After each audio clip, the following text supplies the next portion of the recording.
السلام عليكم ورحمة الله وبركاته. الرجاء من الجميع الجلوس. سوف نبدأ إن شاء الله خلال الآن. We will start now in our session. And thank you first of all, thank you very much for attending this session. I would like the people in the first, they have to have seated. Saud? In CW, could you have a seat, please?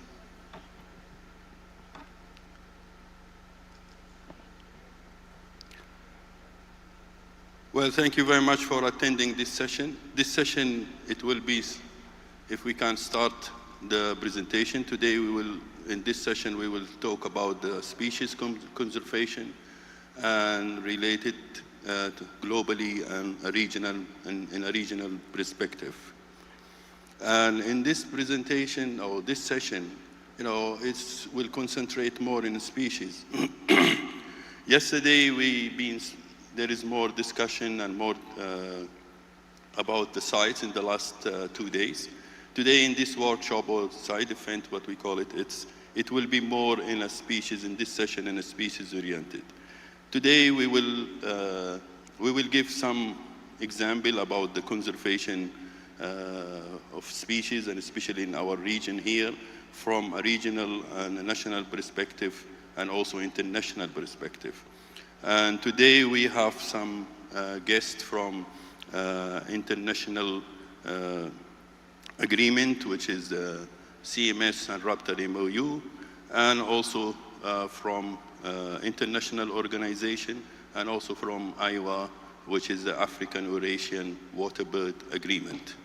And we will try in this session to give some kind of overview of what's happening in the region related to the species, especially, of course, we cannot tackle all the issue or all the species, but we taken an example of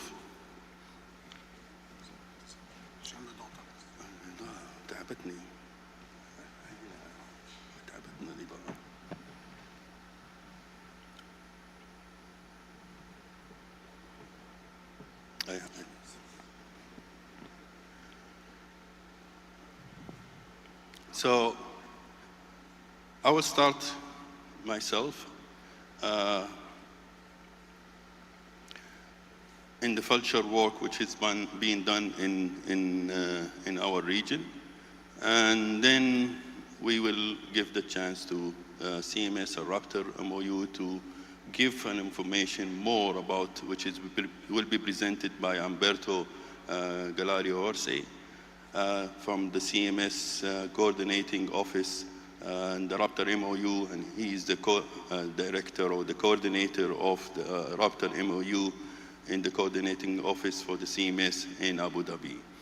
And then we will have Chris Bowden, which will speak more about the vulture, especially in the global threats, and in the same time, which is something really important now for conservation of the vulture related to the issue of diclofenac and the issue of in Southwest Asia.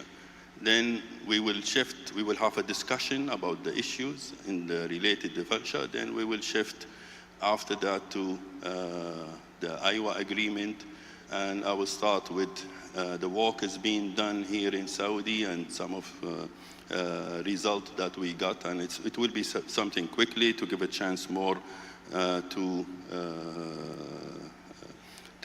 Sergey from the Iowa Secretariat to start to give some overview about the Iowa and the conservation of waterbird, and especially the ones which have a single species action plan, which is implemented work to be implemented in Saudi Arabia. Concentrated in 2 species, which is the sociable lapwing, a critically endangered species, and the other one, which is the bald ibis. And the bald ibis, it's endangered species. In our region, I think it should be critically endangered. It's really declining. We've been a long time, we did not see this bird in our area.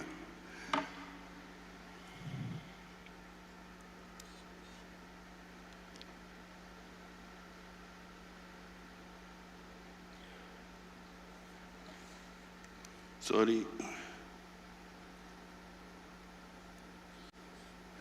Okay.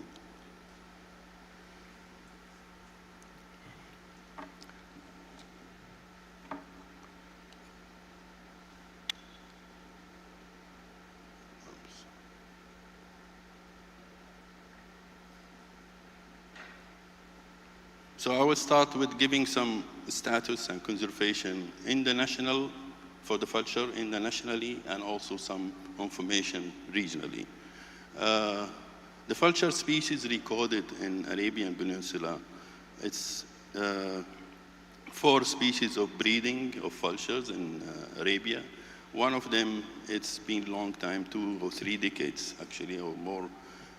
It's not been recorded breeding, which is the bearded vulture, which is signed in blue here, and the bearded vulture, and the other ones are still, some population are breeding. The one in the central, which is migratory, is the cinereous vulture, which is migratory, is spending the winter in Saudi Arabia. The other 2, it's been recorded as a vagrant. The last one, we're still not sure, the white-backed vulture. Somebody sent pictures, and it's been taken from Qasim area, and actually is an area between Imam Turki bin Abdullah and also King Salman.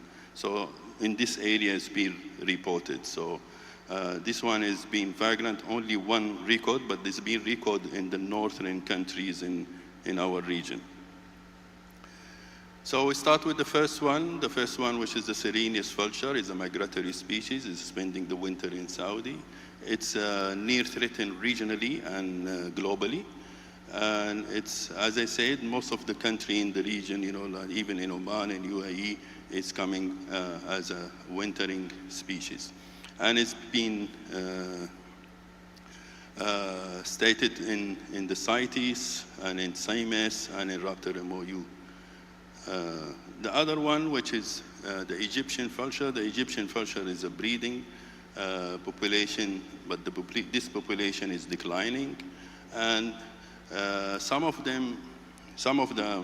this species is been identified recently that is migrating to Africa, the one which is breeding in Saudi, and return back to breed in Saudi. So we have some migration in the Egyptian vulture between Arabia and Saudi, and also we have some migration coming from Europe and Central Asia to spend the winter in Saudi, or some of them they move to Africa. The work is being done for the Egyptian vulture, recently in the last few years, being some of the areas which is important for the species as a congregation site has been identified. And also we identified some of the threats that has been affected for these vultures. And among them, which is poisoning, is coming from the food poisoning, which is one of the important, and also insecticides, and also possibly using the NSAID, which is the issue of diclofenac. But I think we need more kind of work to identify and also to regulate this kind of drugs. Anyway, we will talk during this session. Our colleagues also will talk about it. The other species, which is extinct from Saudi Arabia 3 decades ago, which is the bearded vulture. The last record, I think, is in 1993. Some of them have cited somewhere even in the central Saudi Arabia, in Hail, and in the north of Saudi, northwest of Saudi. So this one, it's globally is near threatened. Regionally, the regional assessment was done quite long time ago, and I think it needs to be updated. And I think this is one of the species which is, we think it's some papers being published show that it's one of the species is need a priority to be prioritized for conservation in the kingdom. The other species, which is the griffon vulture, this is one of the breeding species in the whole, almost in the Arabian Peninsula, in most of the country in the Arabian Peninsula. We have the population which is migrating, spending the winter, and some of them passing through or passage migrant to go to Africa. But also we have some colonies there. This species, we think it's regionally is in danger. And I think we done recently a study comparing two sites. And I would like also to thank the King Salman protected area to support this type of study, which we published last year. It's comparing the study, two areas, one in the southwest of Saudi and the one which is in central of Saudi Arabia in King Salman royal protected area. And it's found that the one in the south is really have the productivity is really very high. Whereas the one in the north, while the one in the King Salman it seems that the productivity is quite high, because out of 46 breeding bears, that only the active nest was 22, and most of them they've been flushed. And the one which is not active or lost their eggs or something, it's only 24 out of 46. And I think recently they made a survey, I think more than 100 nesting or nested bears are in there. So, and there are some difference we found that in the way that building the nest, there is escarted colonies in the central part, while the one in Tanuma is concentrated in one part. And unfortunately, in the one in Tanuma, the number of fledged chicks in total, it was only 6 out of 37 nests being found, or 38, something like that.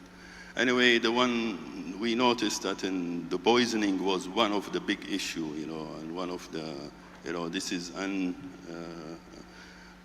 will talk about the threats and also my colleagues about this issue, but the poisoning was one of the issue that is being found in the country. And also predation from some of the species like the fine-tailed raven. The other one, which is interesting, I think, information that some of the tax bird, maybe we've seen it in here in this picture, there is one tax bird being breeding half a nest with one of the bird in the area. So that's mean that probably that we have a meta population, which is something good. The other species, which is, I spent a long time doing my work in this species, the rabbit-faced vulture. The rabbit-faced vulture is, again, this study has been monitored for a long time in Imam Saud bin Abdulaziz, which is formal name for that protected area called Mahazat al-Sayd Reserve. So anyway, we done some monitoring, and this species, they think I think it's declining. Some study being published in the Arabian Peninsula around 600. This is before 2010. And I think this species is declining because it's, and now recently in some work is being done in Oman and satellite tracking, and there are some information that they do moving between UAE and Oman. In our work we done in Saudi, we found there are some of these individuals doing the satellite tracking. They go to the north and they visited several colonies which is known from in the country. Anyway, this species is in danger, and I think this is one of also species is taken a priority as to be monitored in the kingdom. And I think now in Oman and also in UAE, we hear that there are some study. There are some study putting a camera trap and try to see how many that they are. And another interesting, actually this slide was not planned to put it there, but I thought it will be very interested because yesterday, the issue of the climate change. And one of the things that I believe is very important from our region here is how the species are adapted. The only, yesterday also one of the Balanese mentioned, that we have to really take care about the threat. We have to remove the threats before even reintroduction or doing things. The threat is really a big issue. And I think the threats is making really, which is have more effect with, which make the climate is more effective. Of course, negatively. But the species itself is really adapted to this kind of environment. They could, so I will give example of this species, the leopard face. This species is nest in the trees, and they start in December, and they lay one egg, and they spend 56 to 58 days, or 45 to 50, anyway, for incubation. Then hatch in February, March. Then both parents will take care of that chicks. And the chicks stay more than almost between 4 and 5 months. So it's reached the time that when it's, in the beginning, there is adults will, in the first month or and a half, there is one adult always try to shade it or, with it in the nest, but after that they leave it. So it is reached the time that is in May, June, and really the temperature is 65 degrees centigrade and it's under the sunlight directly. So anyway, this species is doing some behavioral issue, and so we try to understand more about the species and their adaptation. So what we did, we fitted 2 types of transmitter, data logger and a small transmitters, and try to look to the behavior during the whole, actually 24 hours we've been watching it. Interesting result that we found that there are, the temperature, the main temperature is 39, and the maximum it's reached is 42, which is, to me, it's really incredible how he could maintain in this type of temperature. This, is not reaching up to 45. We know 45, it's very critical, or 44 critical to any species, of bird species. So, but, and you can see that during early days, like most of the other species, try to reduce in the early morning the body temperature, then they increase it in the midday. But anyway, it's still what we call it, the number of the difference is still low. So he's very, adapted to what we call it, it's to maintain his temperature. So the difference is not more than 2 to 3 degrees. Anyway, we try to see, if somebody have some kind of, sorry, what I did.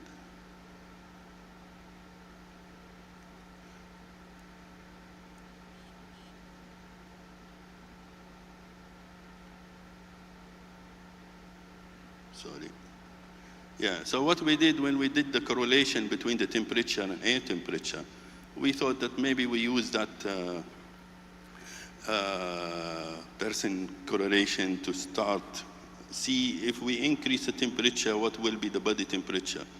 And it's amazing, up till to 60 degrees of the body temperature, the temperature did not raise. I know that this could be not, we need some more statistical, but it showed that this is something that is really, we have to go and study how the adaptation. Yesterday, somebody mentioned that the adaptation is very important. We have to adapt, and we have to understand how they adapt. In the same time, we have to reduce the threats, so the bird or the species could, do something, or because I think there are in this region there are species could adapt to this kind of high temperature.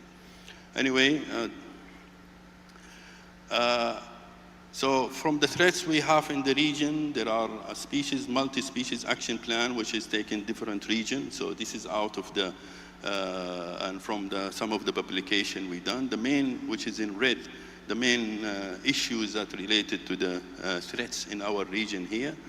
And one of the important, as I mentioned, is the poisoning. The poisoning is coming from, what we call it, unintentional poisoning, and this is to reduce a predator, or some, they have a problem, some of the farmers, or with the predator. So that what they do, they poison the carcass. So when the vulture come, they get poisoned and died. And also the insecticides. This is something that. And also now we are investigating the issue of the diclofenac. Anyway, for the issue of the poisoning, there is a legislation now is being done by the government, in Saudi, and we also for the diclofenac we done a workshop with all the stakeholders, and it's in the way now to ban the issue of the diclofenac. Also, we did some study how it's the using of the different, and we rank all the from all veterinary hospital, and there are some, is used more, but the diclofenac, it's almost like in a higher, it's taking the higher from the high, not the highest, but it's from the highest rank. Anyway, the second issue, which is the habitat loss, and I think now the conservation and mitigation is being, through the protected area, and now we heard about the issue of the 30 by 30, and it's now the plan in the 2030 that we have 30% of the protected area, and you can see in the how many protected area will be covered by different, will be supporting the different species of vulture. The other one, which is electrocution and collision. We start having this. Unfortunately, we had some of these power line inside the protected area, and I think this is one of the issue that removing the cause of decline, and so this it's become an issue of collision with some of the power line. And for the Egyptian vulture, there are some cases of electrocution. So these are really a high threats for the vulture, and there are some work now. We started with the project to try to insulate different hotspots in Saudi, and now with the Saudi electric company, there are some kind of an agreement with the NCW to do some kind of survey around the kingdom, and then to identify the hotspot and insulate it, and also to try to put some diverter in some of the area for avoiding the collision in some of the important area. Of course, trade, but it's not that big. Anyway, it's low. We've seen some vulture is in the market, and normally this is happening during the winter season. Of course, education is something really important, and I should say that one of the things that's been really in the recent time that the NCW are working in is publication or through awareness, and is not seen here, but it's not only from national but also regional and international. We in 2017 in CMS we presented, Saudi Arabia was presented to upgrade the leopard face vulture from Appendix 1 to from Appendix 2 to Appendix 1, and also make a side event to try to raise the issue of the conservation of vulture, especially the leopard face vulture and the steppe eagle. This is another species, but it also have similar threats that for the vulture. Also, there are some other during the migratory day, we presenting some issues about the vulture and other species of bird. And thank you very much.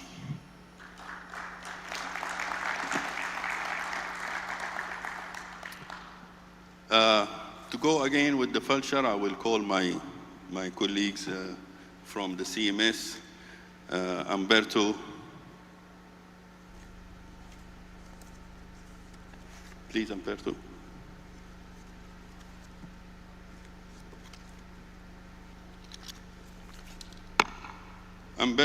Dr. Umberto, he has a degree in veterinary medicine and a PhD on wildlife management. He has significant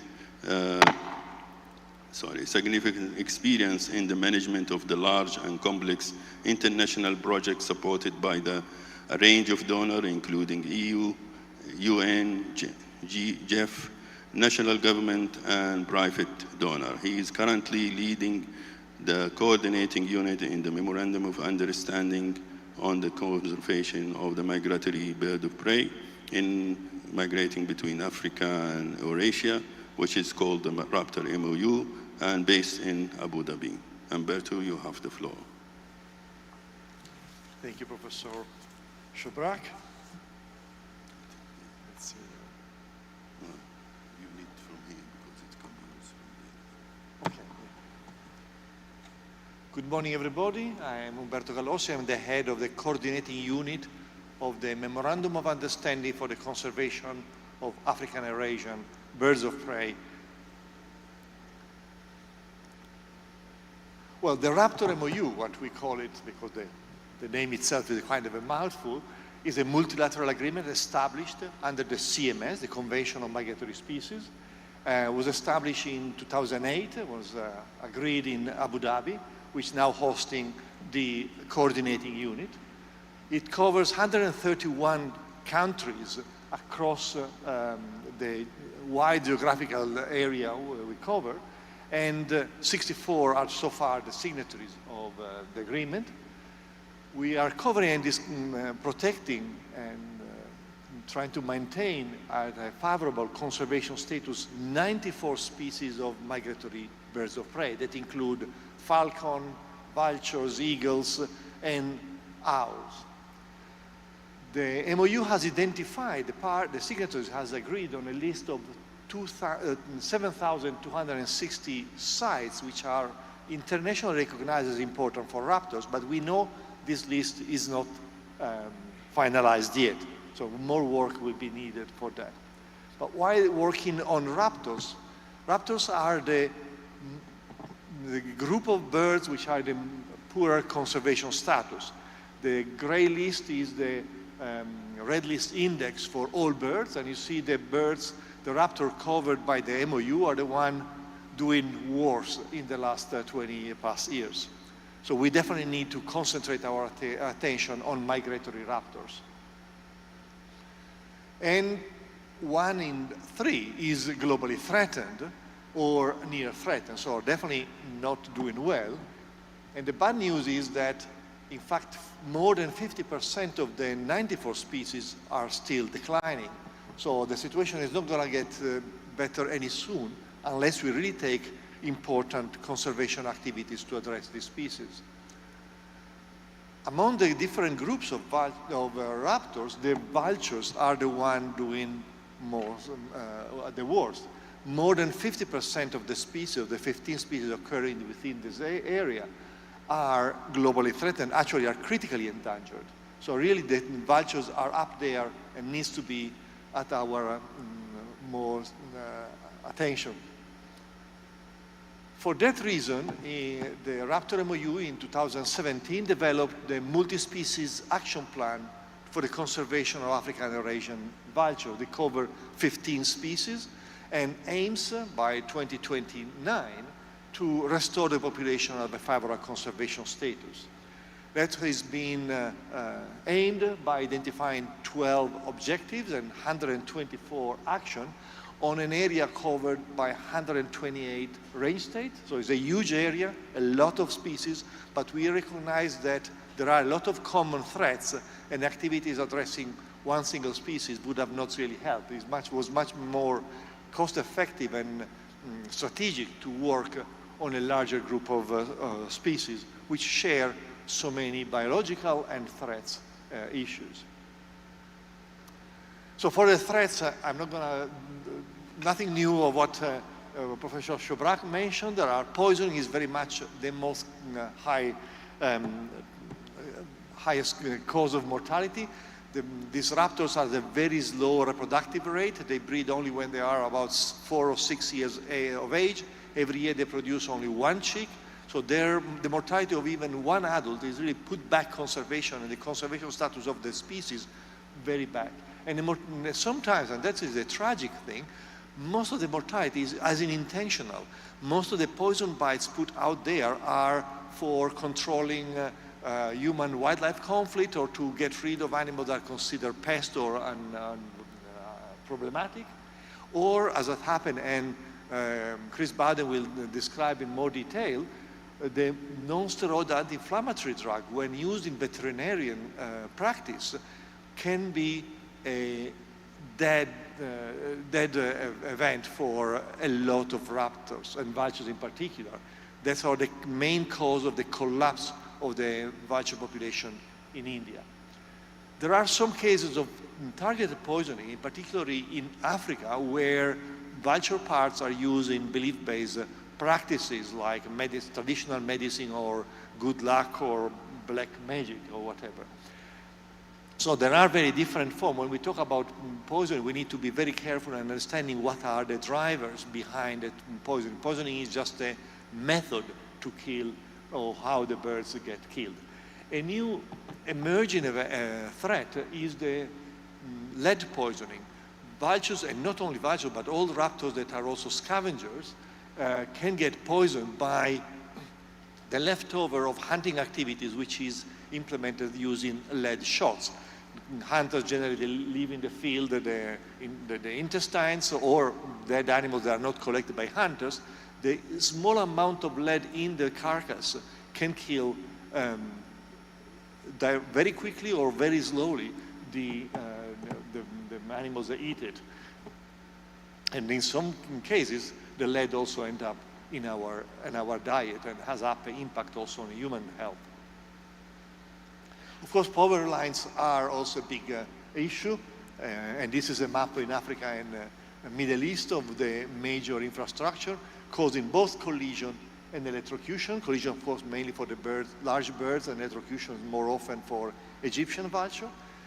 And most importantly, a more emerging threat in the last few years has been certainly the climate change. And Professor Choprak mentioned some examples, and we definitely need to understand how our birds are going to react to that.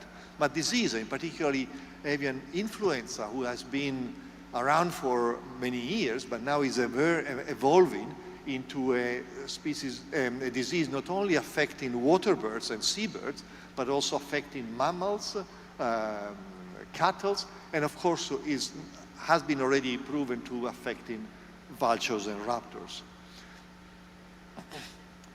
The action plan has worked in regional, sub-regional areas to identify what are the threats and therefore the required activities.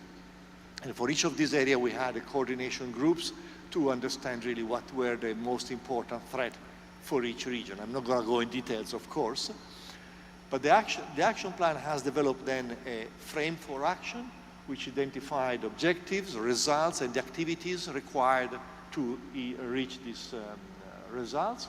And for each activity, a time frame, a priority, who should be the stakeholders involved, and in which region that activity needs to be implemented. So this will provide really the range state, the signatories, the parties of CMS, because the action plan has been endorsed by the parties of CMS, with a very clear indication and guidance on what needs to be done. The governments and the conservation community has no longer the excuse of saying, well, I don't know really what needs to be done for these vultures. We know exactly what we need to be doing for that. Now we are 6 years after that, and we run an exercise of looking at what is the implementation of what we are learning in the first 6 years of implementation of the action plan. We send around questionnaire, we get very good reply rates with over information on more than half of the country, so which is a very good indication that there is interest. The action plan has definitely triggered a lot of interest on vulture conservation, on vulture research. The number of papers published has been incredibly increased in the last 5-6 years.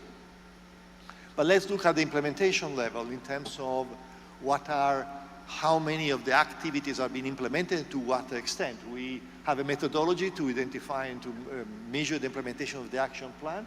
And by now, we would expect to have most of the activities at least 2.5 index, so halfway in the implementation. Unfortunately, that is not the case, but there are some regions where even with this kind of lower than expected scores, the impact on the vulture population is still positive. In particular, we see Europe, which is the leading area or region for vulture conservation, is becoming the paradise, let me pass this term, for vultures. Most of the population of the different 5 species occurring in Europe are increasing. Only the Egyptian vulture is still struggling, but all the others, following intense conservation and restocking or reintroduction programs, are increasing.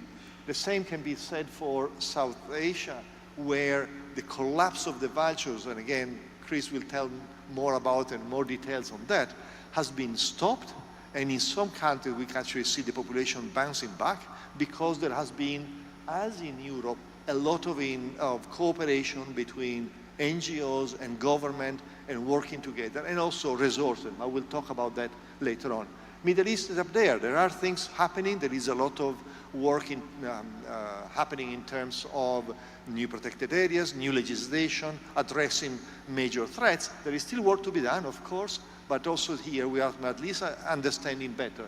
Africa, unfortunately, which is really the land of vulture, used to be, is still lagging behind. We have some good examples in Southern Africa and in East Africa, where, again, government and NGOs are particularly active.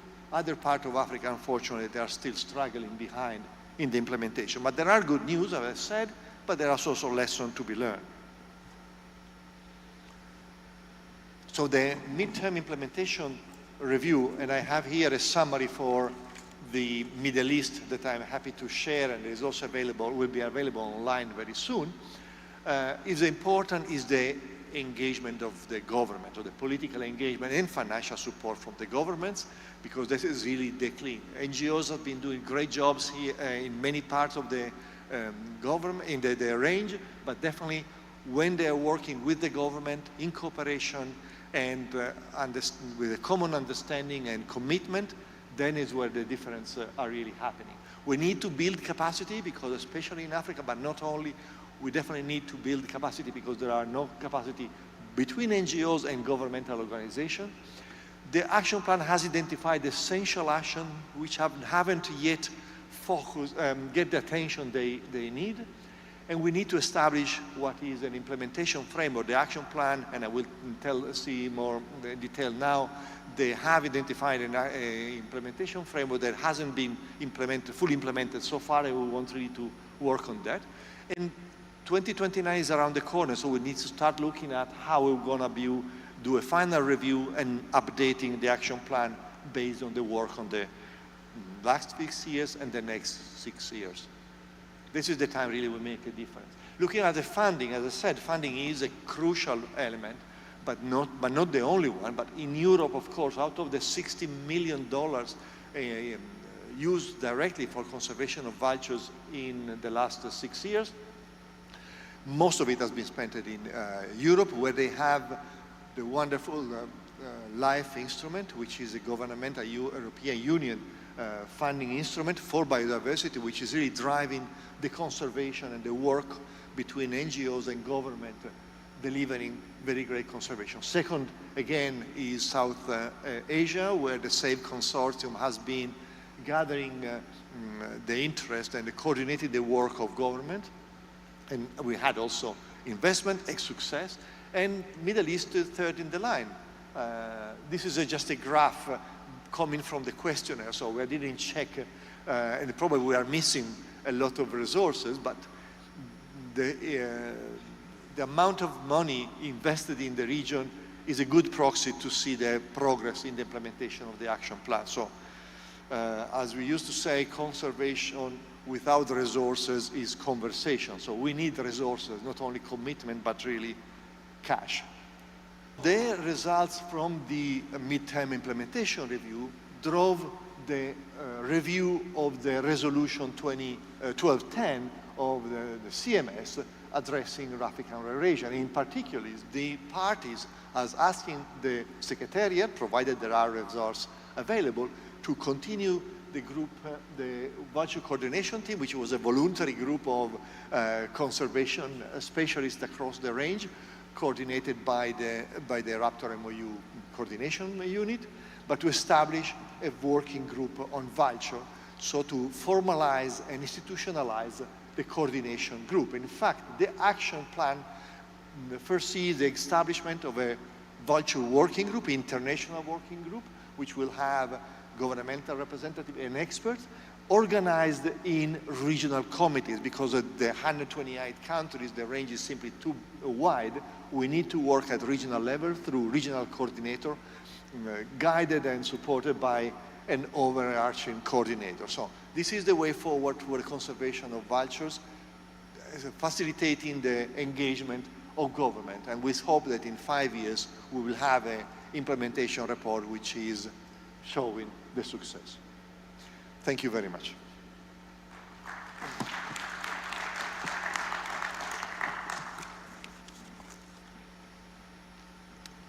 Thank you, Umberto. After our colleagues Chris Bowden, we will have a discussion about vulture before we start the next step. So I will call Chris. Chris is working in vulture conservation, coordinating for the RSPP in Asian Vulture Program since 2004, and in inversion programs including North Pole Ibis research and coordinating since 1994. Also working for the RSPB, currently based in Bangalore, India, and formerly also based in Morocco in 1990. And I know that you've been in Yemen too before in the 80s doing the survey, and there is a lot of species being recording during that time. Interesting for our region. And he also did his PhD in Egypt. Part of the work that he's for postgraduate in Egypt, which is he's familiar with in our region. So I will ask him to take the floor and give his presentation. Thank you very much, Dr. Shubrak, for that introduction. And I'm very delighted and grateful for the invitation to come and the important initiative to focus on vultures from this meeting and from the government here. I've come from India, where most of my attention is taken, but as you can see, I'm also responsible for the IUCN Vulture Specialist Group co-chair, and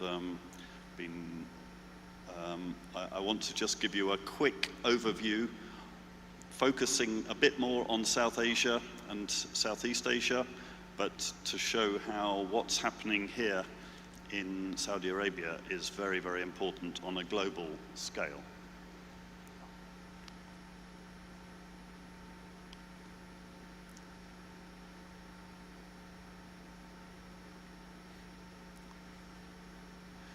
So we have 23 species of vulture worldwide, and as Umberto has explained, in the Old World, the CMS region, over half of them are critically endangered, but even on a global scale, over half of them are red data book species, and this has drawn global attention that they are a group of raptors which have particular issues largely relating to food safety. They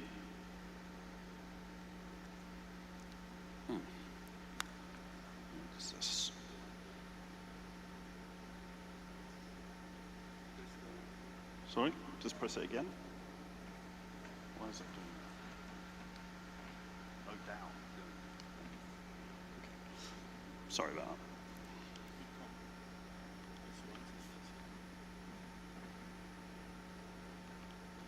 that. Oh. Okay, I just wanted to very briefly show you what a couple of examples of what magnificent birds they are. In presentations like this, we often miss the fact that these are majestic, huge birds which really deserve attention in their own right. But of course, it's their ecosystem services and cultural values which make them so special and significant in a keystone basis. And In South Asia, there were extraordinarily high densities, particularly in the Gangetic plains of North India. And these densities are probably never going to be seen again. But perhaps part of the reason why they are so well known is their cultural significance, not only in religious contexts, but also sky burials and other reasons. But the reason we're focusing on them here is that they have undergone absolutely dramatic declines. And that graphic is on a logarithmic scale. So those trajectories of declines are something that really press the alarm bells for real threat of extinction. And those are two of the species from South Asia, and something really needed to be done.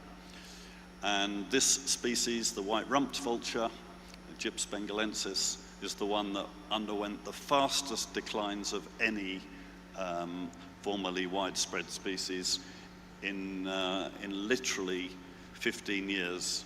99.9% declines were recorded, and there's a whole separate presentation to give, which I won't try to do now, on what was driving those declines, but it proved absolutely categorically that the science showed that veterinary drugs, diclofenac in particular, although we now know that there are other toxic drugs very similar to diclofenac, which it's used as a common painkiller in cattle, having been developed as a painkiller and anti-inflammatory for human beings. It's relatively safe for humans and cattle, but highly toxic to vultures that feed on cattle that have been recently treated. So it took some detective work and to unravel the story, but that happened in 2003, 2004, and that has proved to be the key threat in need of attention. There are other threats, and Umberto has covered very clearly the other threats globally which vultures face, and in fact the poison baits threat is the most widespread threat on a global scale. It also applies in South Asia, but it's well less important than the veterinary drugs. Power infrastructure at different scales and different ways, both through electrocution but also collision, which is probably the number 3. But again, Umberto has explained, in Africa we've got belief-based use as a key threat, and in the Americas, lead poisoning is very much predominant for species like the California condor.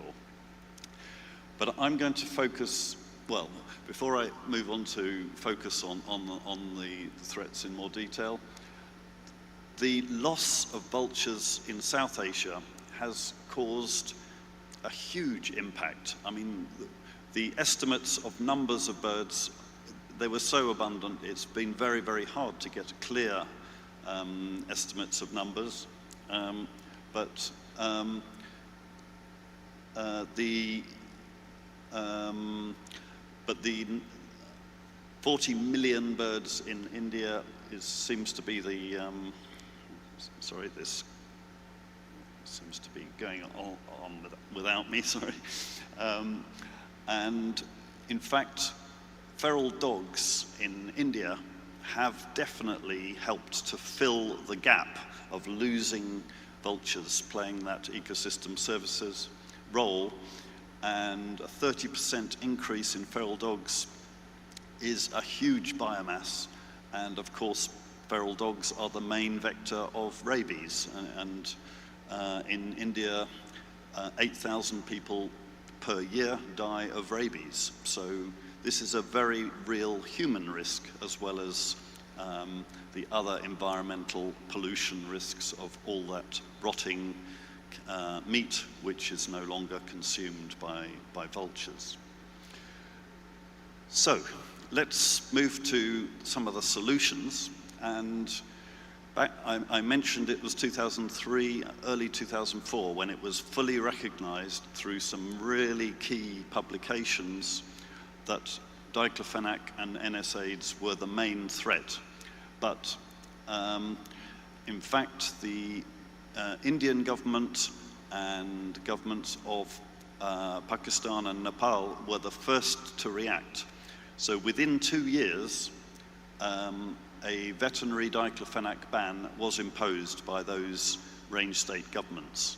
And I would be very clear that those bans have prevented the total extinction of vultures across South Asia. And you can see there the other countries have followed that lead, that very important initiative from India, Pakistan, Nepal, Bangladesh, Cambodia, and more recently Oman have imposed their own veterinary diclofenac bans.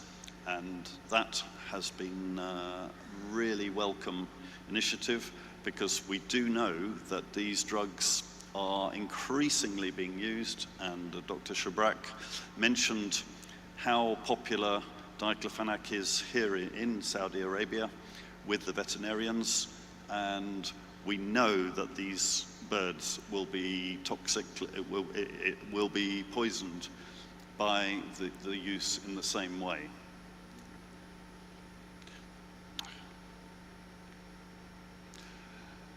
So I just want to mention some of the other initiatives as well, alongside the diclofenac ban, that were taken in the early 2000s.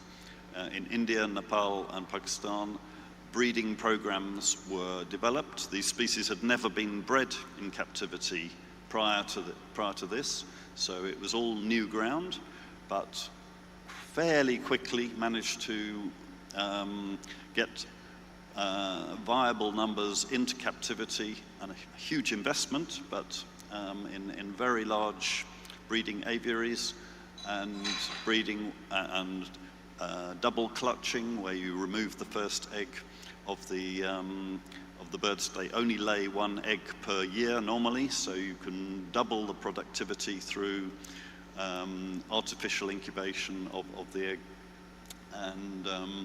and increase productivity.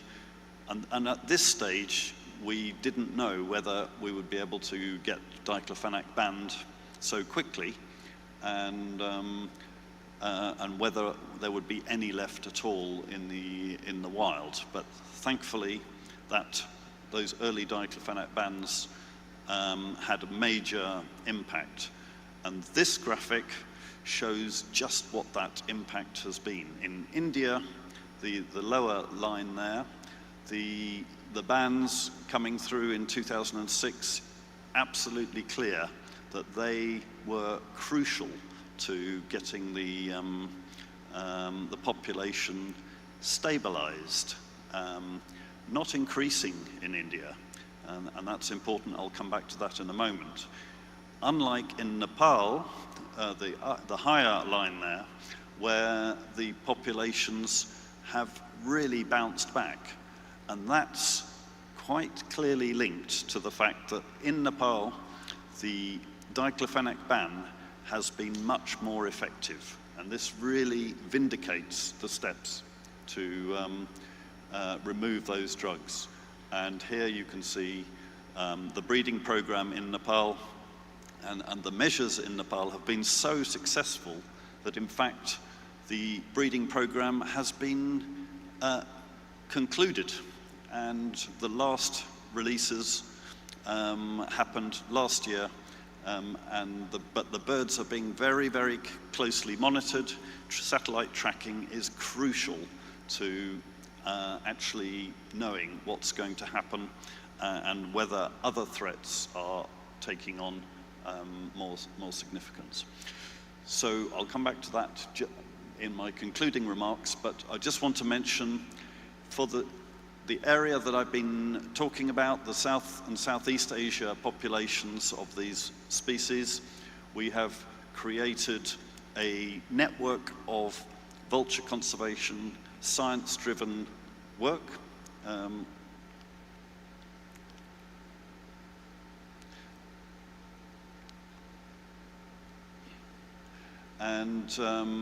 The partnership of this network, the Saving Asia's Vultures from Extinction, is growing every year. We're up to 32 partners now. And although some of the range state governments have directly signed up and formally become partners of this largely NGO-dominated consortium, other ministries in many of the countries are closely aligned, and we had launch events, but that came after the bans. Actually, back in 2011, this consortium has been created, and as Umberto mentioned, it's been through this consortium and a recovery plan which is revised every year based on the science and results of that and feedback that has kept a very live review of what the priority actions are required. I'll move on more quickly, but there's more detail on that. Oops. Yeah, well, I think I need to move on probably.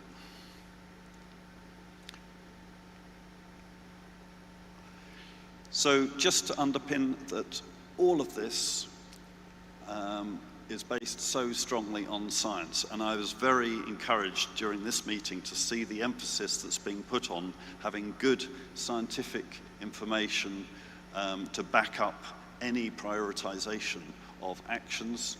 And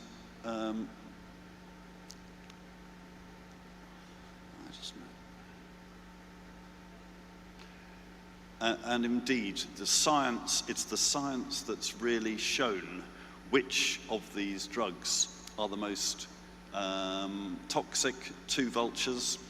And diclofenac at the bottom there is the #1 culprit, and we know it's very widely used here. 2 more or 3 more confirmed toxic drugs, and we've only just managed, after 10 years of efforts, to get 2 more of the toxic drugs banned in India, that is. There's 1 more to go. But the very good news is that there are viable, safe alternatives, no more expensive, not in patent, meloxicam and tolfenamic acid. Through experimental work, we know that they're safe. So there are solutions there, and we don't need to do anything other than regulate what's the toxic drugs.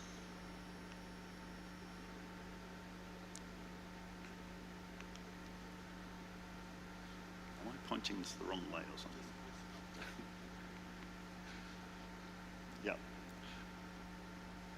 Okay, so I think I've made the point on the need for regulation, and there's a lot more information here on the website. And but I think just coming back to the context here in Saudi Arabia, these bans have saved the vultures in South Asia from total extinction. There are worrying signs that diclofenac is increasing as a veterinary drug. It's widely used, and the need for a strong initiative and innovation from a country such as Saudi Arabia to show that this science is really something that needs to be acted upon is the message that I'd really like to everyone to remember today. But thank you very much, and I'll hand over to the next speaker. Thank you.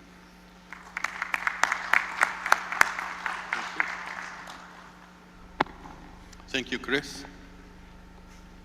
I think we will have like 10 minutes that we can have some questions. I think there is so many interesting things.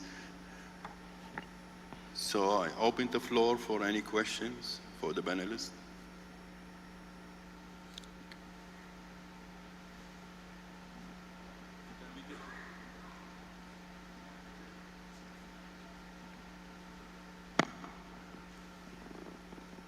Can we get the microphone?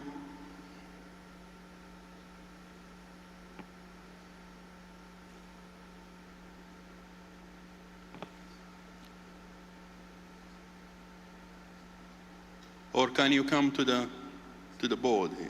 I'm sorry, we don't have.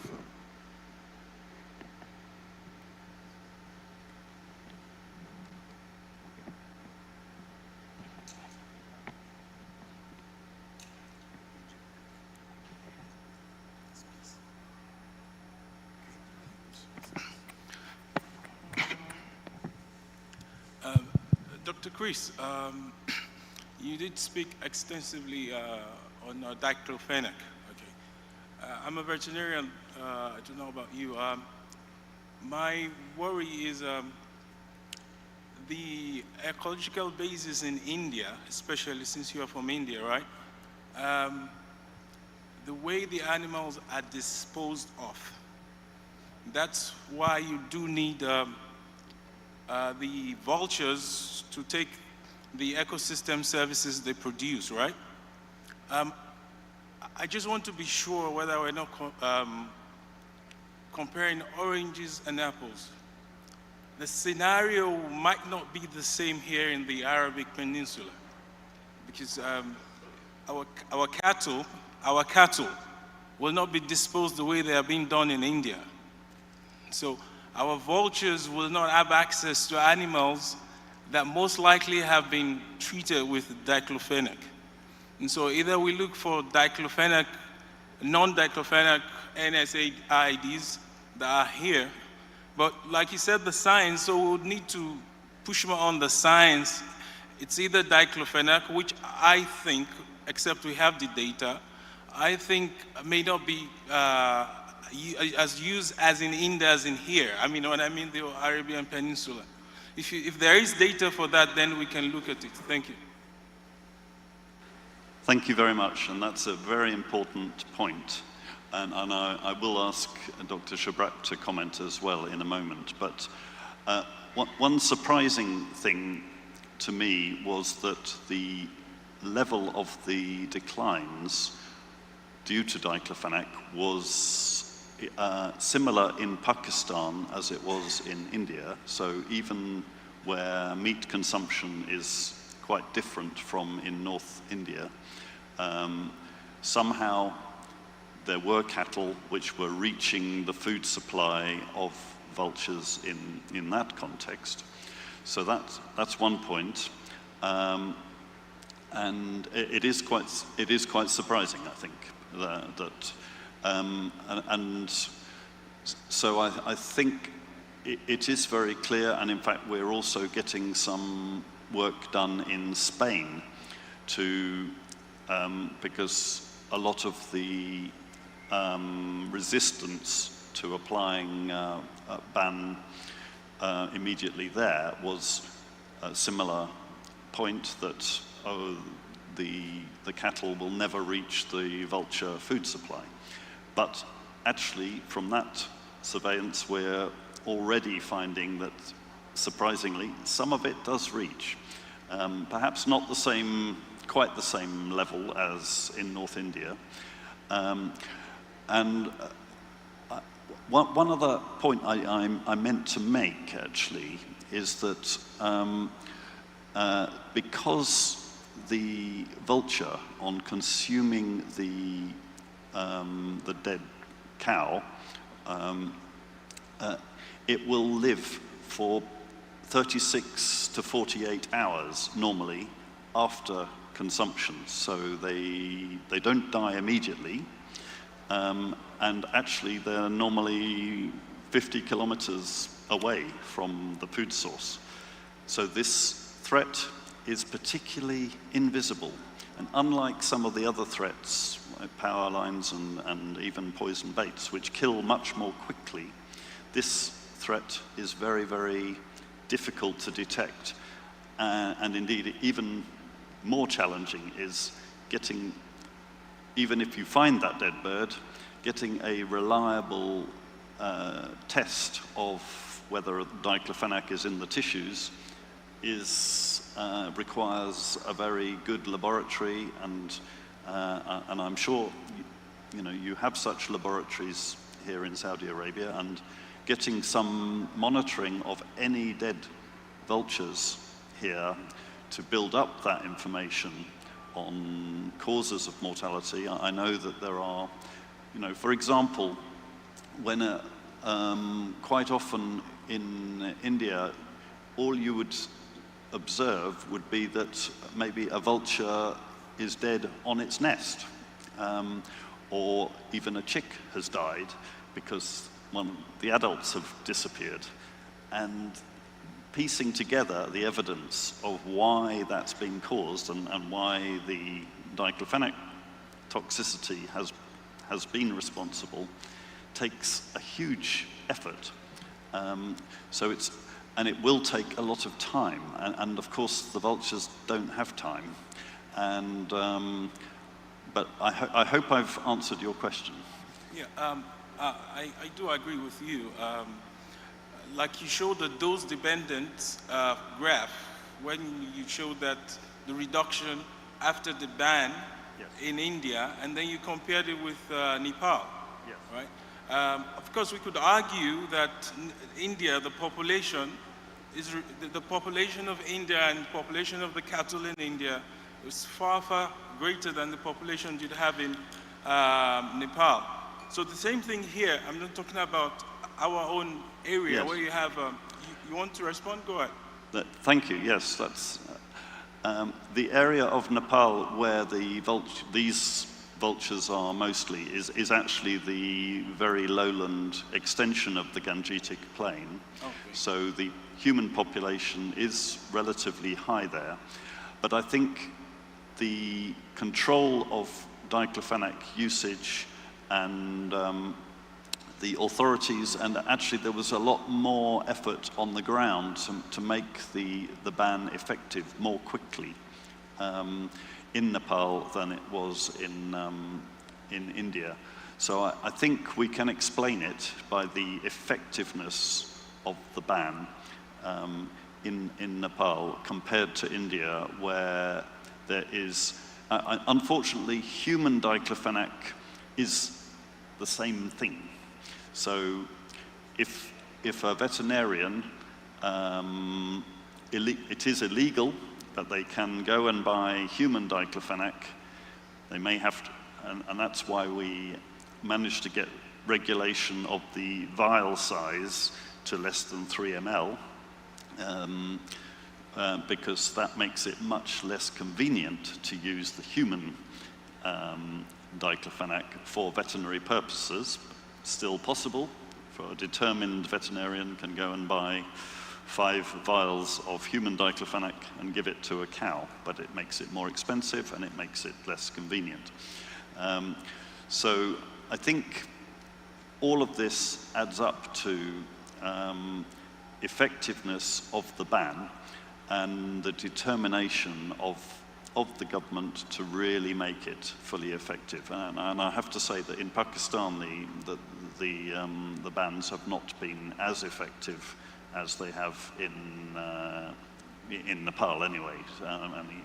Maybe Thank not you. even. Thank you very much, Chris. Thank you. Yes.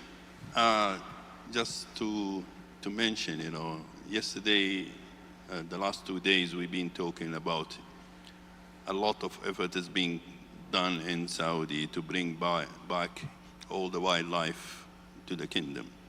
And we know that there are a decline, and I think taking the consideration that this is an issue, and if we know that in India from 14 million vulture now is coming to 11,000.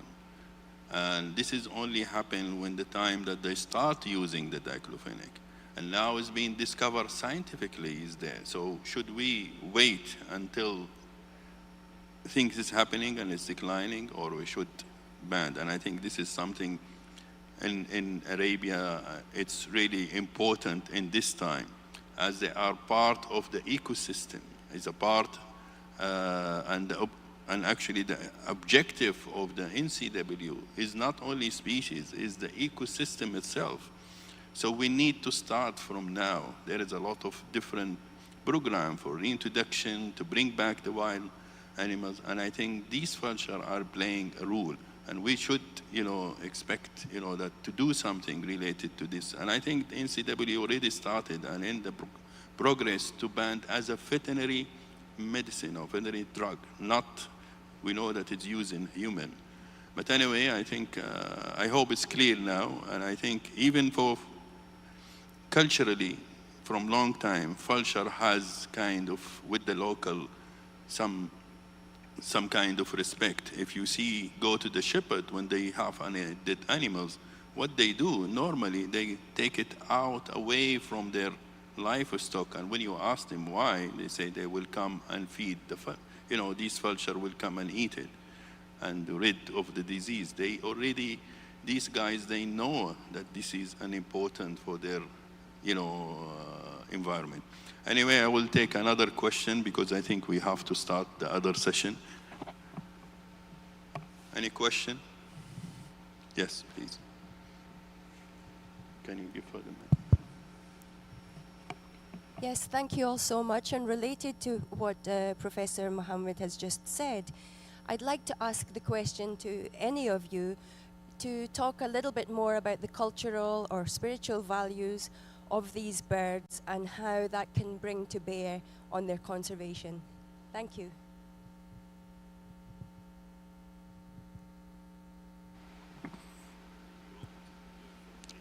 You do it for Asia, do it for... Okay. Thank you for that. Yes. So the cultural significance for Hindu in India, of course, is Jatayu is a prominent character in Hindu mythology, plays a crucial role in one of the main Hindu stories of, and a very virtuous role as well. But as well as that, there is the sky burial role for the Parsi community, where for a whole religion, the Parsi religion and the Zoroastrians, moving to the next life involves your body being consumed by vultures specifically. And this role, and they have created special towers of silence, which there was an image on my slide there, where the human body is put out and consumed. And Himalayan communities have similar beliefs where the human body is cut up into pieces, and I've seen extraordinary footage of that happening, and then the vultures do the rest. So those are some of them, but I'm sure there are cultural significance here in the Middle East too. Well, there are some, like example in these days they call for the person which is old, they call him he's an old, like an aging as a vulture, something like this. So there are some, and we found also from ancient time, before even Islam, there are some poems related, that about vultures, and how there is one which is it's a lady in the poem describe her brother when he died in the battle, like the vulture when they, the leopard face example, when they move, to try to come to the carcass, it's like a martial move. So they described the carcass of her brother, and this vulture as what they call it, like ladies, coming, walking like a marshal to her brother. So it's give it something really big, how they, for the vulture. And of course, there are in the recent, in some places that they don't treat it well, but they don't kill it. Because in Islamic religion, that you don't kill the creature for nothing. It's something that, and I found that Bedouins, they really care about this bird, especially I did it more in the leopard face, and they know that this bird will come and rid of the carcass which is died. So they move it. They, like they do feeding the vultures without, from part of their culture. But of course, these recent years, that there is a big change, even in the, you don't compare the son of the Bedouins that, some decades ago, because there is a difference now. But we found that there are some, and if you want, I have something, I will translate it in English, but I have so many of this in Arabic. Could I just make one final quick point on the question that you asked about diclofenac? Because one very important, going back to the diclofenac manufacturers, because of course the industry will be somewhat resistant to this, but Novartis, which actually was the biggest producer of diclofenac across Asia and originally developed diclofenac as a molecule, in fact. I had many conversations with their senior director, and they were keen that the veterinary diclofenac ban was imposed and that all the companies would respect it, so that the human diclofenac market was left intact. And they actually wanted it to be, they thought it would be damaging for the image of the molecule if it didn't happen like that. So I think there are ways that the industry will respond, and of course these other molecules are out of patent, so other manufacturers can make them. Thank you, Chris. Thank you, Chris. I think we taking long time in the diclofenac, so we need to go to the other presentation. And I would like to call Sergey Derelev. Sergey is a biologist who graduated from Sofia University in his home country, Bulgaria. He has been actively involved in the nature conservation for more than 35 years, more than specifically in the waterbird. And he worked in conservation in the last 20 years. And he served as the head of science in the Secretariat of the African Eurasian Waterbird Agreement. He is involved in and included previously assignment included assistant advisor for the Europe in Secretariat of Ramsar Convention on Wetland and director of the Conservation and BirdLife Bulgaria. Also Sergey, he really been supportive. We've been working with Sergey since a long time here in Saudi, and he been several times here, came to help and as a volunteer to do the water count and also to build up the capacity in Saudi Arabia. We work together since 2014. And also we work together as Saudi Arabia, by the way, I will leave that to him. And if I can have my presentation first before he comes, just very quickly. Can I?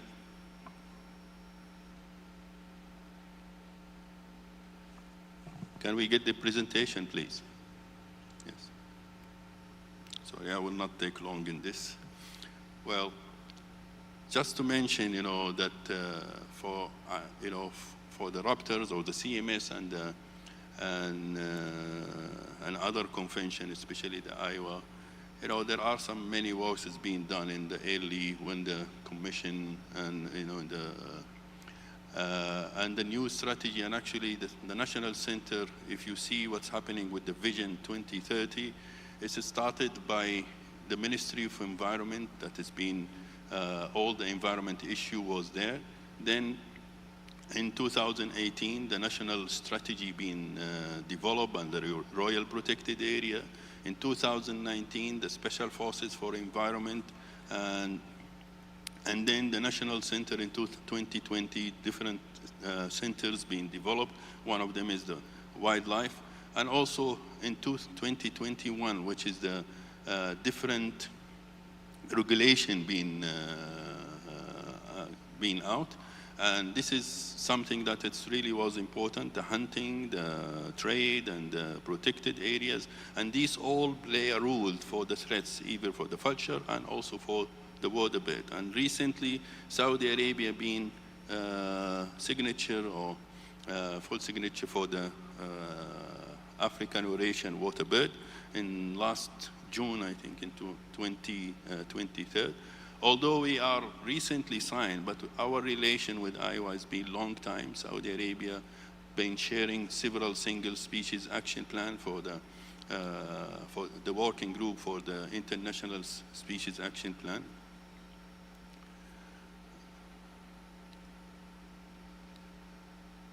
Also, another things in the issue of the threats of especially the waterbird was the hunting, which is not mentioned because hunting vulture is not something that is being known in Arabia, but we done a walk with BirdLife in 2017, and we found out that there are some species, from waterbird, and especially some of the critically endangered species like the northern bald ibis and sociable lapwing, that's been some issue of hunting.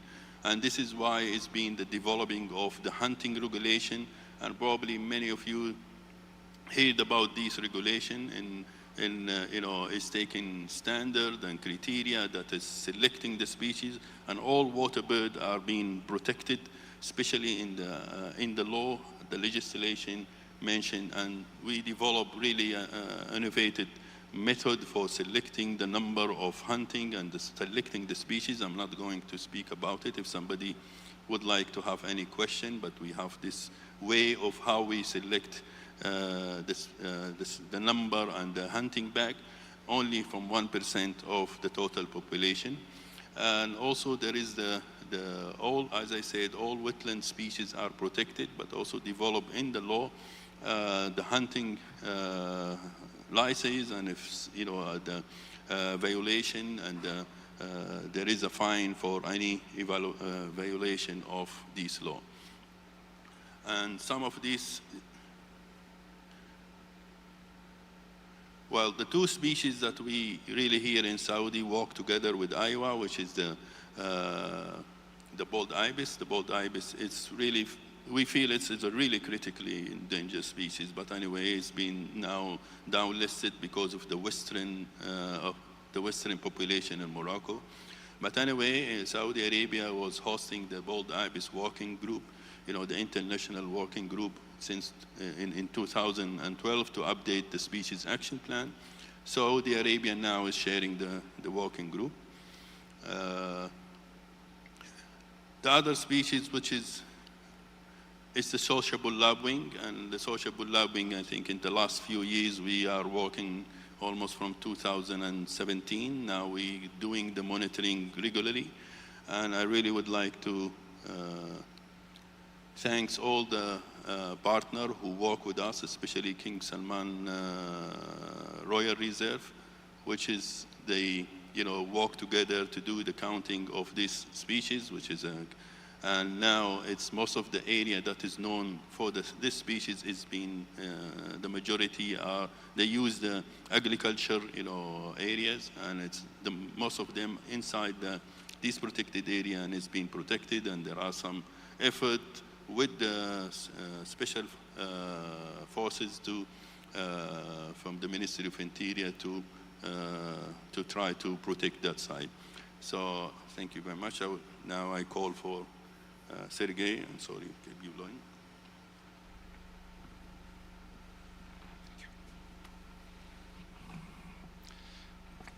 Thank you, Dr. Shobrak. Good morning, everyone. Assalamu alaikum. I'm very privileged to be here today and attending this forum. As Dr. Shobrak said, it's not my first time in Saudi Arabia. I'm here for third time. And my previous visit here was 10 years ago, when together with Dr. Shobrak and Abdullah Asul Khaibani, we undertook a census of wintering water birds in the Gulf and the Red Sea. I must say that I'm really impressed by the progress that I witnessed in 10 years since my previous visit to Saudi Arabia in the environmental and nature conservation sector. Well done, Saudi Arabia. Please carry on and show the way for many other countries. Before I continue with the presentation, I would just like to say that we were supposed to have here today Dr. Musonda Mumba, our colleague from the Ramsar Convention Secretariat, the Secretary General of the Convention. Unfortunately, she couldn't be here today to speak to us about wetland conservation. So I'm trying to fill the gap, talking about water birds as well. But our focus today will be on species conservation rather than conservation of wetlands as a habitat type. So I'm going to talk to you about northern bald ibis and sociable lapwing towards the end of this presentation, but I will give you an account of the approach we take in AWA with respect to species action planning and the implementation. And I'll give you at the beginning a short introduction to the agreement for those who haven't had the chance to be in touch with our processes so far. First, need to sort out the technology. All right.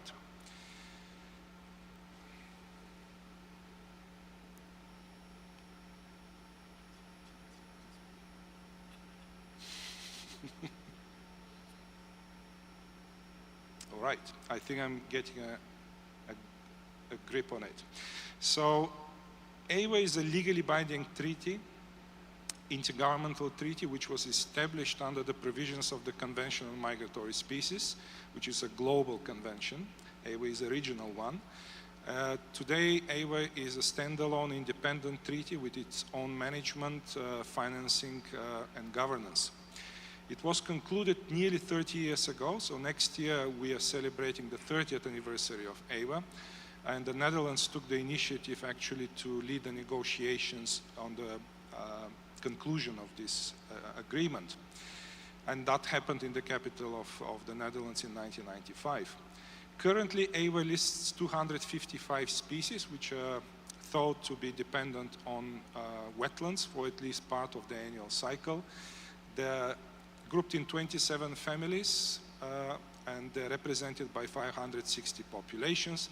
And I'll tell you later why I'm mentioning here the number of populations. At present, AWA has 85 parties, 85 countries, and the European Union that have acceded already to the agreement. So we have passed the 2/3 mark in terms of membership of the treaty. In terms of governance, it's not very different from other conventions. Our highest governing body is the meeting of the parties, which meets every 3 years. These are the representatives of the governments of the parties to the agreement. In those intersessional periods, the treaty is governed by a standing committee, which is a committee of 7 members elected by the meeting of the parties, again, representatives of governments. The technical committee is the true engine of the agreement, which actually drives the entire agenda and proposes recommendations and decisions to the meeting of the parties. And on a daily basis, the agreement is managed by the Secretariat. That's where I work. And we are based in the old capital of the Federal Republic of Germany, in Bonn, in the United Nations campus. AWA is affiliated, or the Secretariat of AWA is affiliated to the United Nations Environment Programme. Therefore, we are based in the UN campus.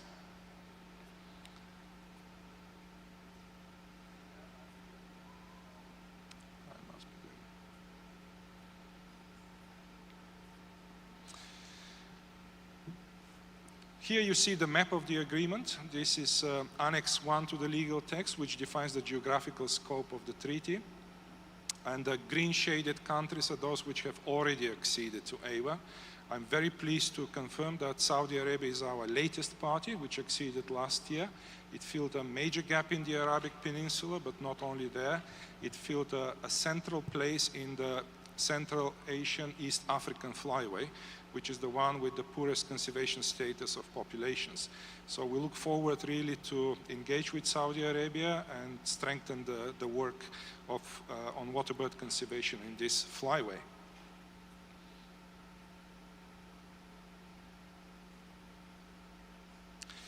Annex 2 to the agreement defines the list of species to which the treaty applies. As I already said, there are 255. We're not going through that list today. I just put a few images here to demonstrate the big diversity that AWA is taking care of. On top of the traditionally recognized species, which are waterbirds, we also have a set of what we normally call seabirds. So AWA is actually not just a treaty for birds in freshwater environment, but a number of coastal birds are also listed on the treaty. Annex 3 to the agreement is the so-called action plan, and this is where the things become more specific for the countries. This is where the description of the specific obligations is, and it's quite a lengthy action plan, very detailed, which gives guidance to the parties how to implement the legal provisions of the text. As part of Annex 3, we have the so-called Table 1, which has quite a significant importance in terms of the implementation of the agreement. AWA is a very dynamic instrument because we assess the status of populations on triennial basis. So every 3 years, we actually have a different picture in terms of prioritization for conservation work. So each of those 560 populations is being assessed individually every 3 years.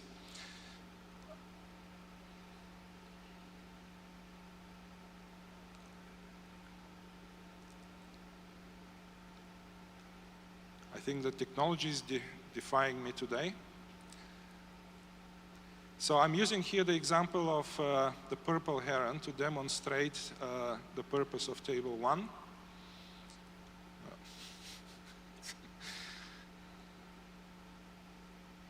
Right, so we have 4 defined populations in the species which are listed. AWA is listing only the migratory populations. Those that are clearly resident populations and don't exhibit any migration behavior or any other kind of long-distance movement, they are not listed on our annexes. So each of those populations can end up on any of those 3 columns, A, B, and C, and they have very different legal implications.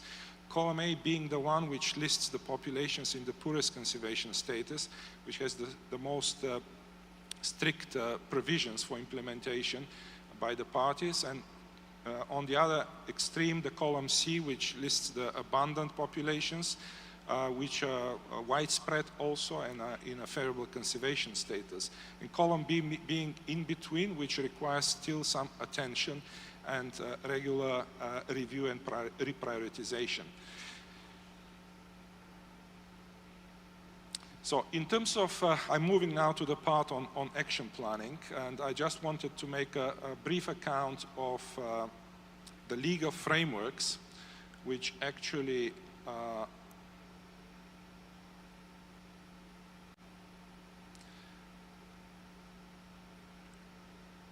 which are developing species action plans. So in the first place, the Convention on Migratory Species is one of those. This is the mother convention of AWA.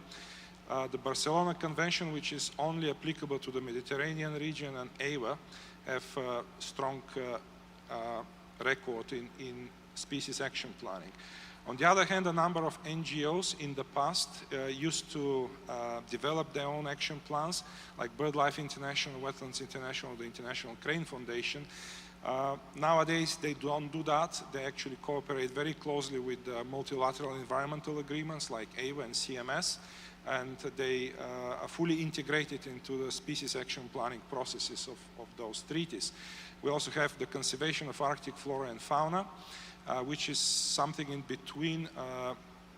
It's not a truly intergovernmental treaty, but supports the implementation of the work in the Arctic region. But those action plans are normally joined with the other conventions, and they actually are not just focused on the Arctic region, but could go all the way to the Southern Hemisphere.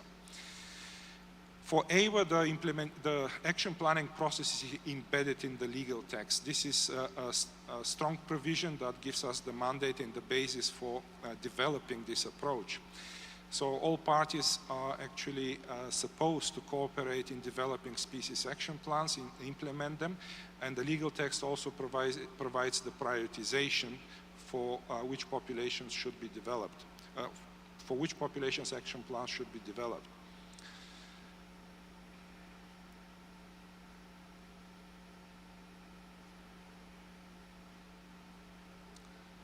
Let me unfold the slide. So the AWA process is quite structured and well established. The Secretariat is normally a driving force behind initializing an action plan, but that could be done also by a stakeholder which puts the capacity in the first place. The compilation then is commissioned by the Secretariat, either to a government institution or to an NGO, and there is a structured process of how to compile an action plan, as you'll hear later. These plans go through official consultation with the governments of the range states and are being finalized following the integration of those comments that might come through the official consultation. They are not only consultation with the respective institution in the country, but with all stakeholders and the entire government of the country in all sectors, because a number of activities might apply to institutions beyond the nature conservation sector. Our action plans are being adopted and endorsed by the meeting of the parties, which is, as I already said, the highest governing body of the agreement. So they become official documents, official plans for implementation by the governments of the range states. And of course, once the plan is adopted, we enter into the phase of implementation, monitoring, and evaluation of the achievements of this plan. So the AWA action planning process is an iterative one, which has a 10-year cycle.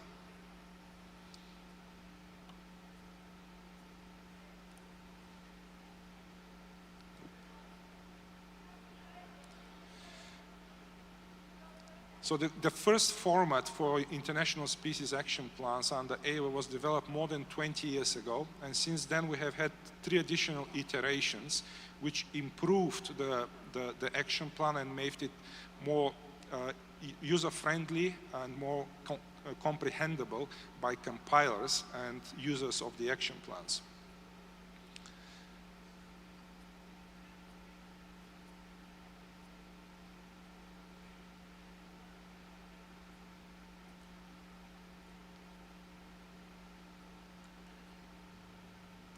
So the implementation of the action plans at national level is an obligation of the respective governments. They're supposed to develop national action plans and convene working groups. At the international level, this is done by a working group which is convened by the Secretariat, which you'll see later is all-inclusive. The reporting is quite a structured process as well. There is triennial reporting to the meeting of the parties on the implementation of each species action plans.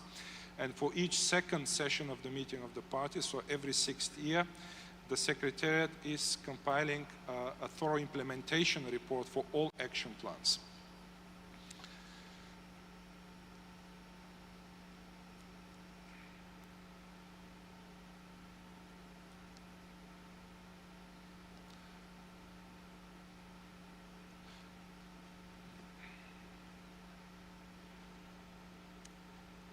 So the objectives of the international species working groups in the first place are to coordinate and catalyze the implementation of action plans. Action plans are as good as they're being implemented. A number of action plans in the past have been just useful documents for reading, but they've never been put into practice. Therefore, these working groups have a critical importance for making sure that those action plans deliver for what they have been compiled.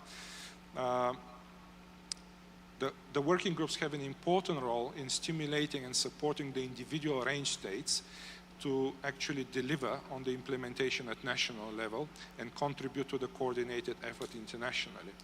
And last but not least, another objective of those working groups is to undertake regular monitoring of the implementation and report to the governing body of the agreement.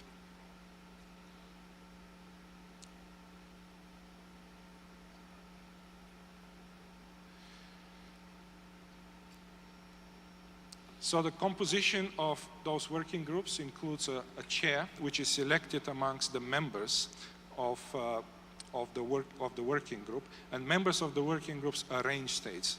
The AWA International Species Working Groups are intergovernmental. A coordinator is being appointed by the Secretariat, which is usually and ideally a paid position within an entity outside of the Secretariat. In a key range state, which supports on daily basis the range states with the implementation of the plan. From each country, there is a national focal point and a national expert, which are being designated, and their role are to act as a nexus between the international level and the national level of implementation.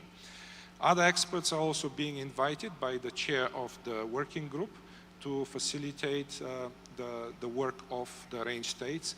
These are normally people and organizations which have strong involvement in the research and conservation of the respective species.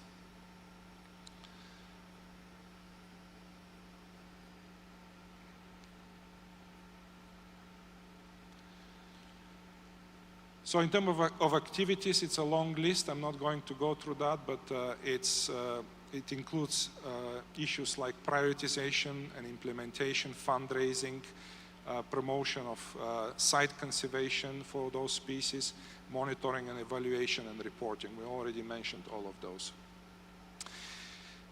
AWA has developed so far species action plans for more than 30 species, and for majority of them we have established the coordinating working groups. Here I have just put a small sample of those working groups for which are actively currently working and implementing action plans. Amongst those, there are two for which we're going to discuss a little bit briefly today. In addition to the strong branding of each working group, we provide a standalone website which is different from the website of the Secretariat. And this is an example of an older working group for the lesser white-fronted goose, which currently doesn't exist. And all our websites for species working groups are being redeveloped at present. Each of those includes the so-called workspace, which is an internal working environment for the members of the working group, which has proved to be quite useful in our practice. So in summary, there are several multilateral environmental agreements which provide framework for action planning. Some NGOs in the past used to do that as well, but this is not the case anymore. They cooperate with those international treaties. AWA, although being one of the younger ones, has a strong record in species action planning and is a leading framework for waterbird conservation and development of such action plans. AWA has a structured approach and process to action planning. It involves all range states, regardless whether they are parties to the agreement or not. And we are developing quite actively the aspect of international coordination, which we believe is quite a key ingredient. The revised AWA Species Action Plan is something which we constantly actually review, and there is a new revision probably coming in the next 2 years, and facilitates greatly the entire process. This format has been actually recognized also by other frameworks, so it's used beyond AWA and beyond waterbird taxa. one particular example of a strength in our approach is that we have quite clear reporting obligations, which are leading to regular reprioritization of the work in the framework of each process. Throughout the years of delivering action plans, we have came to the conclusion that operational coordination and international species working groups are indeed the critical ingredient for a successful implementation of such plans. So the two case studies that I want to present to you today are two species which are quite important in this region, and the region is quite significant for their conservation. These are the northern bald ibis and the sociable lapwing. As Mohammed already has mentioned in his introduction, these are two endangered species, one of which, both of them, at the time when we for first time developed action plans for them, were critically endangered, listed on the IUCN Red List. At present, the northern bald ibis was is currently listed as endangered, which we take also as a testimony for the successful approach of the action planning process. But this is mostly due to the status of the western population, as you will see later. The sociable lapwing still remains categorized as critically endangered, although our current knowledge shows a much larger population than at the time when the plan was compiled. So the northern bald ibis species action plan, the first one, was developed in the mid-2000s and covered the period between 2006 and 2015. Later in 2015, the plan was revised, and it's currently ongoing. This is the second iteration of the plan, which will be concluding next year. So we will be evaluating the implementation and possibly revising the plan. This plan is one of those that has a particularly active international species working group, which already had 3 meetings since 2012. The first one, the inaugural meeting of this working group, took place in Jizan in Saudi Arabia. Saudi Arabia was not a party to AOA at the time, but had a strong commitment to the conservation of the species, and we had 2 subsequent meetings. So this is the working group that convened in 2012 in Jizan, and we had even more participants 5 years later in the second meeting in Morocco. So these are the people that drive the international agenda and the success of the conservation of the northern bald ibis. So let's look into the distribution of the northern bald ibis. This is a slightly older map, but it sort of depicts what we know historically about the distribution of this species. We know from frescoes from the ancient Egyptians that this species used to occur. These are frescoes that were found in the pyramids, but in recent history there have not been records in Egypt. In the more recent history, around 400 years ago, the species got extinct from Europe. It used to occur in the alpine region of Europe, but we don't have wild northern bald ibis populations in Europe any longer. So in the more recent history, there have been 2 populations which were extinct. The first is the western population in Western Africa and Northern Africa, and the eastern population in the Middle East and Eastern Africa. So if we look into the western population, at the beginning of the last century, there were around 50 colonies in Morocco and Algeria, and birds were detected all the way down to Senegal. At present, we have only 2 breeding colonies remaining in Susmasa National Park and in Tamri. And this is the only wild population remaining currently in the world, which is estimated at around 700 birds. The eastern population it was thought to have been extinct, but in 2002, a small relict breeding colony was rediscovered in central Syria, in Palmyra.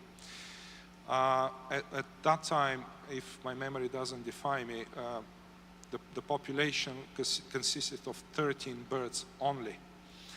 What you see further down in Saudi Arabia and Yemen, these are mostly stopover sites, because this population, unlike the western population, which is mostly sedentary with some dispersal after the breeding season. This population, the eastern one, was a migratory one.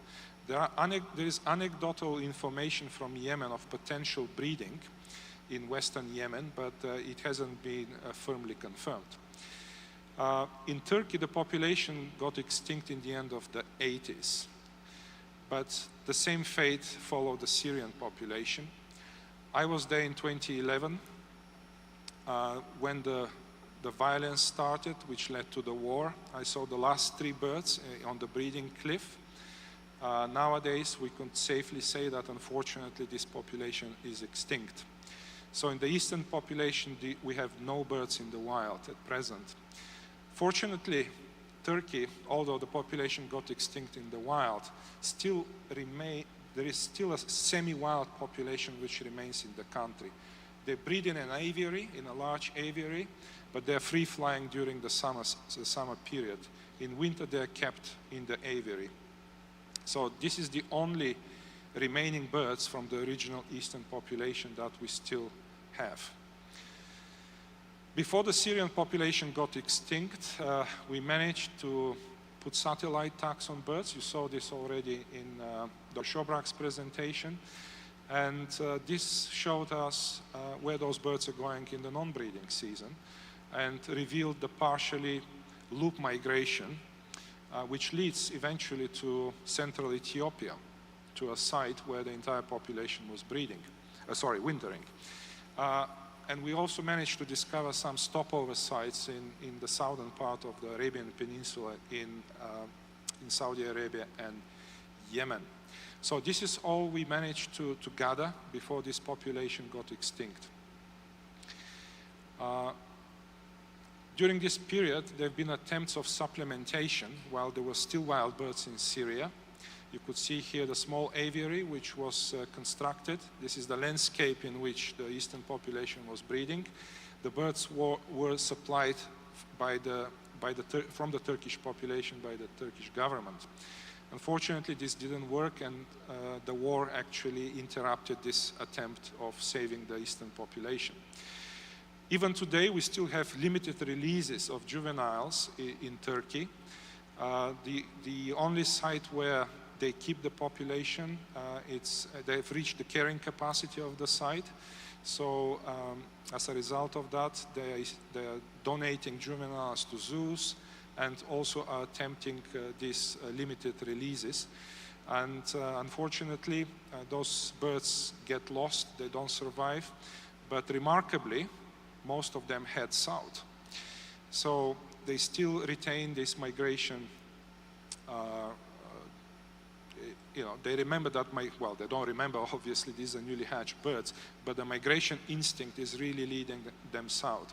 So we still have a hope that one day a migratory population in the eastern part of the range can be re-established. But as we have heard yesterday from the distinguished panel that spoke on rewilding and reintroductions, you need first to take care of the threats that led to the extinctions in the first place of those populations. And in the action plans, we have identified a number of threats to the eastern population, but here I have picked 2 of the threats which act at large scale, those that span across countries and across regions. With local threats, you could, of course, deal locally, and you could address issues related to habitat management, to food availability, etc. Water availability also at breeding sites, which is extremely important. But we have 2 minutes, yeah. So we have 2 threats which are quite important, and they need to be really tackled. The first one is electrocution. This is a photo from Saudi Arabia. It's not a northern bald ibis, but we have recorded and documented cases of electrocution of released birds from Jordan. And the second one is the illegal killing of birds in the region. This is a photo I took from the Gulf News, from an article which was reporting the arrest of 2 citizens in Riyadh for illegal killing in protected areas. But the issue of illegal killing is quite widespread in the region, and we have recorded illegal killing of northern bald ibis from northern Saudi Arabia. The second I will go quickly through the second case file, is the sociable lapwing. This is one of the first 3 action plans that were developed under the agreement. Currently, it's a joint plan with the Convention on Migratory Species because in the second iteration, we already had updated information of the occurrence and the of the species in countries outside of the AWA range and the existence of another flyway. Unfortunately, the working group for this action plan is dormant, and we had only 1 meeting in 2011 in Palmyra in Syria, and since then it has been quite inactive. But just 2 months ago at the conference of the parties to CMS, we engaged a new coordinator, the Association for the Conservation of Biodiversity in Kazakhstan, and we're already having preliminary talks with Saudi Arabia for hosting the next meeting of the working group and reigniting the work on sociable lapwing in the region. This is a map created by BirdLife International. The paler colors are the former distribution, breeding distribution and wintering distribution of the sociable lapwing, as we know it currently. The more intense colors is the current distribution, which is the breeding one is practically confined to northern Kazakhstan, and we have a few pockets in northeast Africa, the Middle East, and the Indian subcontinent. Through satellite tracking, we have been able to identify the flyways of the sociable lapwing, and the new one that we didn't know before that, which was leading, the eastern flyway leading to the Indian subcontinent. Satellite tracking is continuing, and as you can see, based on that, we have identified major stopover sites, which are represented here by circles along the flyways. The species name is Vanellus gregarius, the scientific name, which points that also the English name is sociable lapwing, but this species is really gregarious during migration only. During breeding season and during wintering season, it's quite dispersed. So those sites which are identified as stopover sites are quite critical to the survival because large numbers of birds can be impacted at those sites. Latest satellite tracks have revealed a central flyway which cuts across the region and leads straight to the southern Arabian Peninsula. The major threat in the Middle East region remains the illegal killing of birds. These are photos from different countries. We have Syria, we have Kuwait. We know that in Saudi Arabia there are instances of illegal killing. So before we proceed with other threats, we actually need to crack on illegal killing in the region, which affects, as you have seen, sociable lapwing, but also northern bald ibis, and a number of other species, in fact. So with this one, I'm concluding the talk, and I'll be happy if we have the time to engage in a discussion. Thank you very much.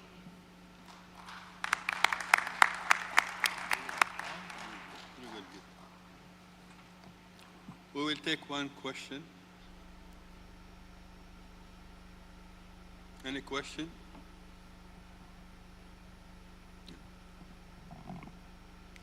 Well, it's not a question, but a comment from my side, related to the illegal killing. Saudi Arabia, during the last, taking the initiative for leading the task force for the illegal killing in the Southwest Asia. And during the meeting in CMS 14 in Samarkand, they presented the commitment, and they will take the initiative and the champion to be leading the task force, or launching the task force for the illegal. In this region, we will call it illegal hunting, because there is no legal killing itself. So anyway, Saudi Arabia is taking this initiative, and with the legislation and with the work that being done, I think we will go forward to protect this species and other species through the right legislation and implementation of these regulations. Thank you very much, and thank you for all for attending this session. Thank you very much.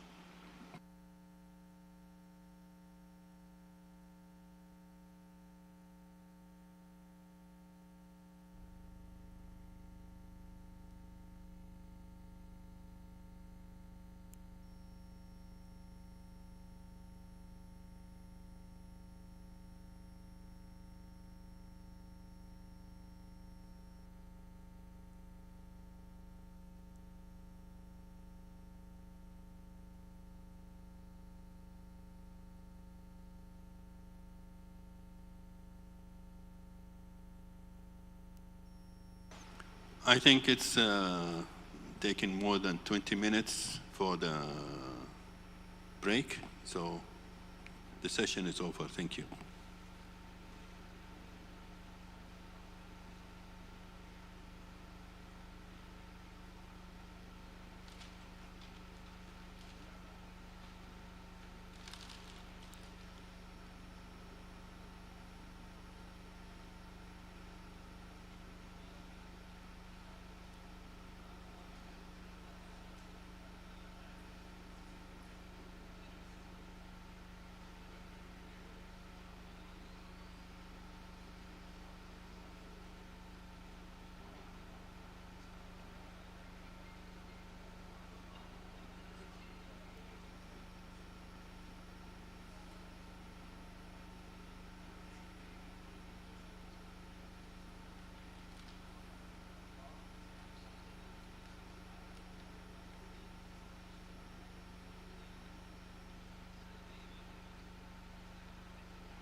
By the way, this is an announcement for the lunch. The lunch is 12:30. It will be either in the tent or in the other restaurant, not the daily one that we went yesterday, the other one. And you will be guided by some of the guys outside. Thank you.